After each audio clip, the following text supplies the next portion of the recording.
Welcome back to the 1980s, the decade that will live in infamy. The style, the excess, but most of all, the movies.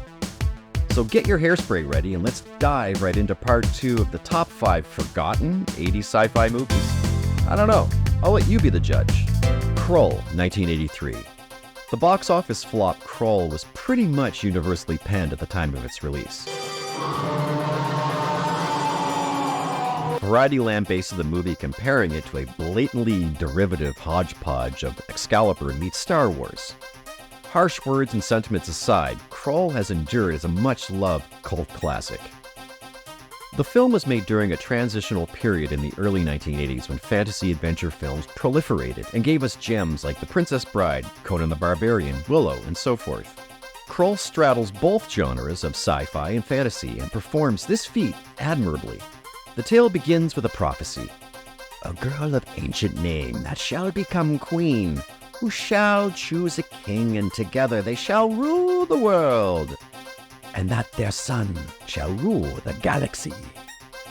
Having said this, the nuptials are in full swing as the film opens on the wedding of Prince Calwyn, his manicured beard, and Princess Lysa, until the beast cavalry of slayers crash the ceremony.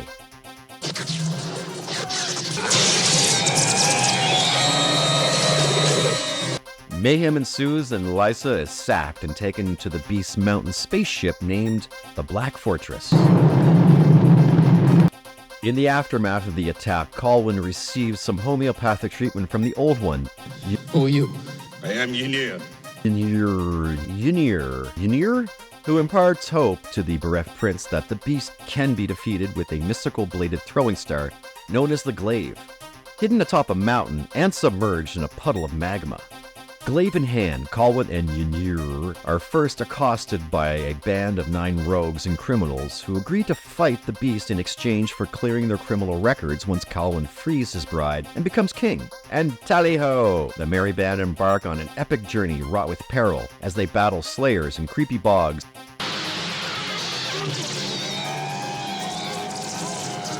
And finally, the odious Beast himself. Krull was filmed mostly in Pinewood Studios in England. The budget was a hefty $30 million, but it only grossed $16.9 million in box office receipts.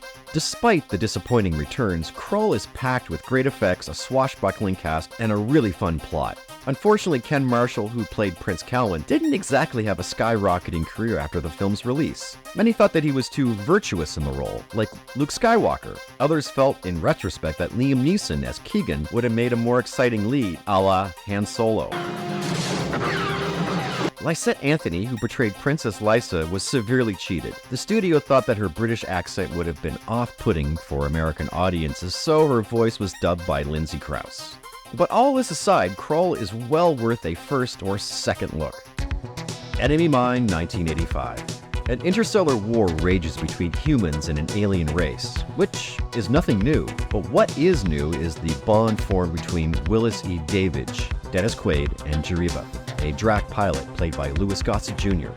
Trapped on a volcanic planet after a dogfight, the two face adversity to survive hostile challenges, and an unexpected friendship takes root.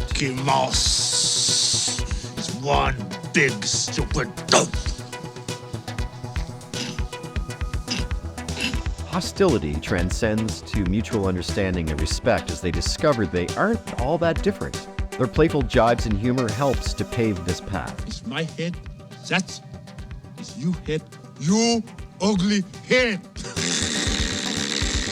It isn't until Jariba becomes pregnant after Willis returns to warn him of human miners called scavengers, who use Dracs as slave labor, that their situation becomes more complicated. Oh my god. Oh my god. Jariba and Davidge learn of each other's family and cultural lineages, and Davidge agrees to return to the Drac homeworld with Jariba's child. I wish I was not a Drac.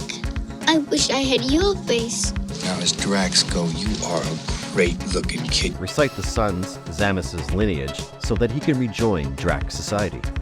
After birthing the wee Drac, Jariba dies, leaving Willis as the only one to raise Zamus, whom the young Drac affectionately calls Uncle. Willis vows to protect Zamus and fulfill his promise to Jariba. So long, Jerry! but this is threatened during a violent encounter with the scavengers. Zamus is captured as a slave and Willis is shot in his attempt to save the young Drac. Left for dead and winding up on a bilateral Terran Alliance spaceship in a body bag, ready to be ejected into space, Willis wakes up. He steals a fighter and returns to save Zamus and carries out the promise to return Zamus to his homeworld, recite the family lineage in the Drac tongue, and thereby being added to Jariba's family line. Enemy Mine is an action-filled and heartfelt tale of an odd couple fighting against the odds to survive.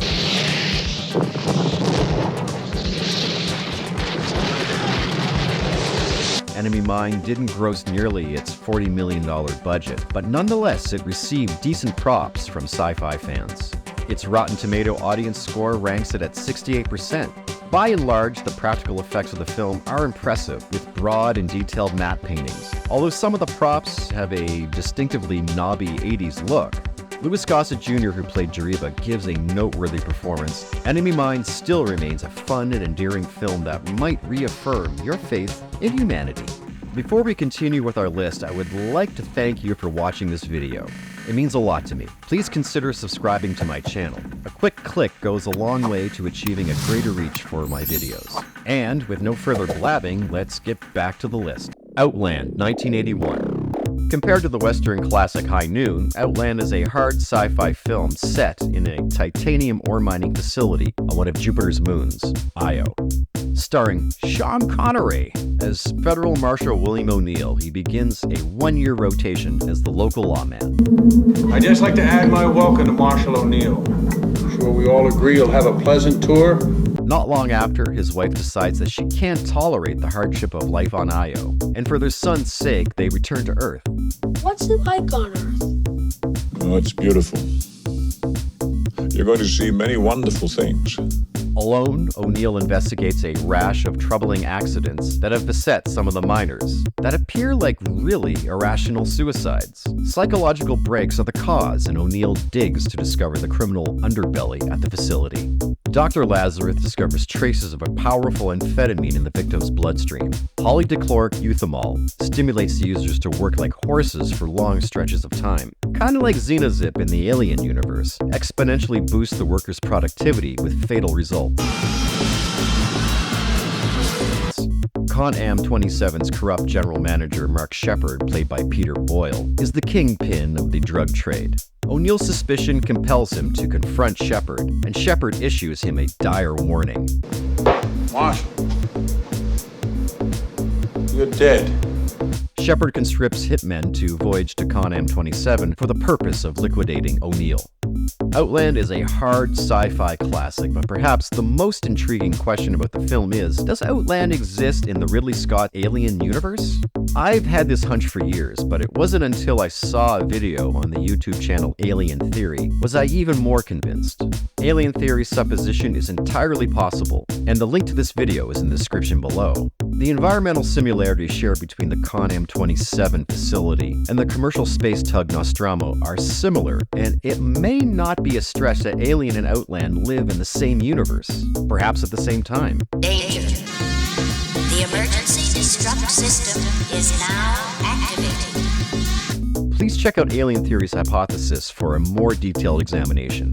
The link is in the description below. And please let me know what you think about this in the comments section. The Adventures of Buckaroo Banzai Across the 8th Dimension, 1984. Buckaroo Banzai defies all conventions of traditional storytelling techniques. Feels like it's coming straight out of a parallel dimension. The 8th Dimension? Although it grossed under half of its $17 million budget, the film earned cult status. Tony Stark-level polymath Buckaroo Banzai, played by Peter Weller, is a neurosurgeon, physicist, test pilot, and pop star who has just punched through the dimensional barrier with his oscillation overthruster and jet car.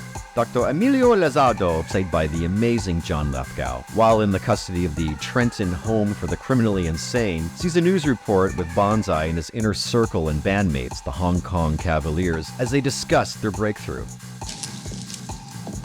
Laugh a while you can, monkey boy. Contrary to Buckaroo's dimensional breakthrough, Lizardo nearly achieved this in 1938 when he impetuously tested the overthruster too soon. catapulting him halfway into the 8th dimension. Lizardo's colleagues pull him back, but he's rendered certifiably insane as a result because red lectroids assaulted and possessed him and escaped their incarceration in the 8th dimension.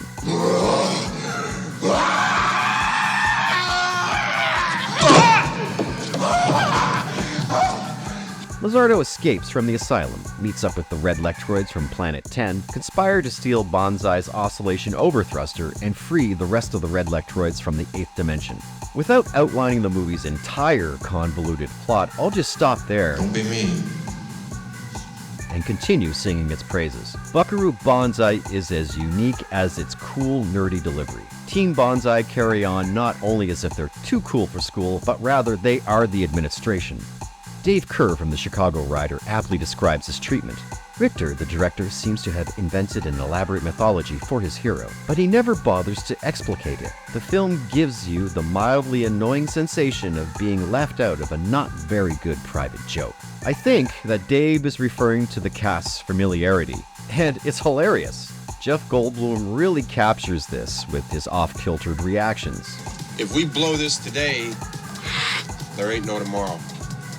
Sure, it's not everyone's cup of tea. This is why it's become a cult classic and has a cult following. Team Banzai! Peter Weller and John Lithgow did have their qualms before signing on to the picture. I was completely bewildered by it. I didn't agree. I didn't really want to do it. But the producers immediately wooed them to commit to this wacky film. John Lithgow also said that Lizardo is among his favorite of the many characters he's played. Buckaroo Banzai is a precious gem, and I really do recommend you to watch this one. The Hidden, 1987. Topping the list is this sci-fi horror film that melds the invasion of the body snatchers and I don't know what, Beverly Hills Cop? Minus the laughs. A violent crime wave is cracking off in LA. Bye. Jack, real nice man. What do you do, rob a bank? Jack DeVry, a law-abiding citizen, robs a bank, commits murder, and drags the LAPD into a reckless car chase in one of many stolen Ferraris, crashing into a police roadblock and exhibiting superhuman thresholds to a hail of bullets. So much so that DeVry is hospitalized, where the alien that resembles a loogie scraped from the bathroom sink enters the body of Miller. Miller promptly discharges himself, and the carnage continues. Meanwhile, down at the cop shop, Detective Thomas Beck, Michael Nuri, is paired with FBI Special Agent Lloyd Gallagher, played by Kyle MacLachlan. Right off the bat, Gallagher seems, odd. Even by FBI Special Agent Dale Cooper's standards. How's Annie? How's Annie? How's Annie? Body bags stack up, as does Beck's frustration with Gallagher, who seems to be hiding something. And I'm sorry. Hey! Don't you walk away from me. Beck is torn because he genuinely likes Gallagher, regardless of the ambiguous breadcrumbs he continues to drop, adding to Beck's suspicion. The only thing he can be sure of is that Gallagher's wife and police partner were killed by the suspect they're pursuing, and his awkwardness with dinner and indigestion. Another murder, another hot pursuit, and another indestructible suspect. This time, it's Brenda, an exotic dancer, played by Claudia Christian. The chase leads them to a rooftop where she foils Gallagher's chance to exterminate the alien when she jumps.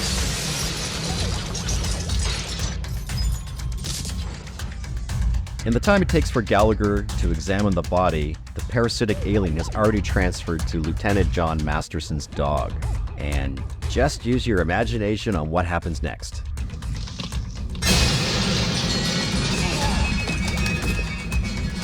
Beck, who is at the end of his rope, arrests Gallagher until he can get some answers. The answer arrives as Masterson returns to the station to execute Gallagher while he's locked up. Stay back! What's going on? A thrilling shootout reminiscent to the police station firefight in The Terminator erupts. The alien slug then transfers to a U.S. senator who is on the campaign trail. I want to be president. Which finally goes up in flames as Gallagher finally gets his man. Or slug. This film is a satisfying blend of sci-fi, horror, and cop buddy movie. The car chases don't disappoint, as do the physical effects. Kyle MacLachlan offers a standout performance as the intergalactic cop, while Michael Nouri is the well-adjusted, yet no BS detective rounding out the lead roles. To be honest, I can't recall another film that is like The Hidden, but if you have seen something like this, let me know, and if you haven't seen The Hidden, check it out. That's today's list. How do you feel about these picks? Is Buckaroo Banzai too far out there for your taste? Is Outland too much of a space western? And what about Krull? Does it deserve the distinction of cult classic? Let me know in the comments section below. And don't forget, you can always follow Noville123 on Rumble. The link is in the description. And as always, share, like, and subscribe. Thank you for tuning in. Catch you in the next one.